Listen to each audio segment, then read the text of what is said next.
స్థాయిలో పాటల పోటీలు స్పార్క్ స్వచ్ఛంద సేవా సంస్థ నేడు నిర్వహించింది. గాయని గాయకులు పాటలు పలువురిని ఆకట్టుకున్నాయి. ఈ సందర్భంగా స్పార్క్ స్వచ్ఛంద సేవా సంస్థ సభ్యులు జగదీశ్వర్ సత్య న్యూస్తో మాట్లాడుతూ ఈ పాటల పోటీలు 2 విభాగాలుగా నిర్వహించడం జరిగిందని చెప్పారు. పోటీలలో పాల్గొనడానికి జూనియర్స్కి 10 రూపాయలు, సీనియర్స్కి 20 రూపాయలు ప్రవేశ రుసుము పెట్టారన్నారు. ఈ సొమ్మును లెపర్సీ కాలనీ వాళ్ళకి ఇస్తామన్నారు. సీనియర్స్ విభాగంలో రామరాజు, దీప్తి గెలుపొందగా జూనియర్స్ విభాగంలో ప్రసన్న, శృతి, చంద్రిక గెలుపొందారని జగదీశ్వర్ తెలిపారు.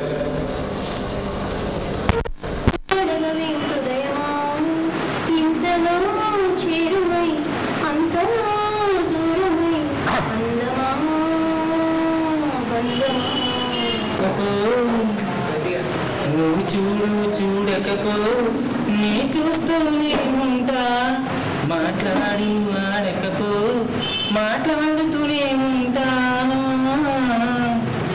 ప్రేమించకపో ప్రేమిస్తూనే ఉంటా.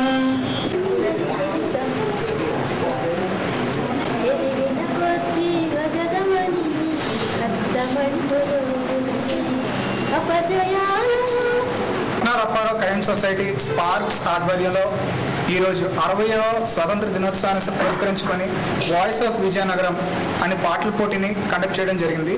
ఇందులో స్కూల్ స్టూడెంట్స్ని జూనియర్ల కింద, కాలేజీ స్టూడెంట్స్ నుంచి 35 సంవత్సరాల లోపు వాళ్ళు సీనియర్స్ కింద విభజించడం జరిగింది. సీనియర్స్కి 20 రూపాయలు, జూనియర్స్కి 10 రూపాయలు కలెక్ట్ చేశాం. ఈ కలెక్ట్ చేసిన అమౌంట్ అంతా కూడా ఆగస్టు 15 స్వాతంత్ర సంబరాలు, స్వాతంత్ర దినోత్సవం పురస్కరించుకుని లెపర్సీ కాలనీలో వాళ్ళకి డొనేట్ చేయడం జరుగుతుంది.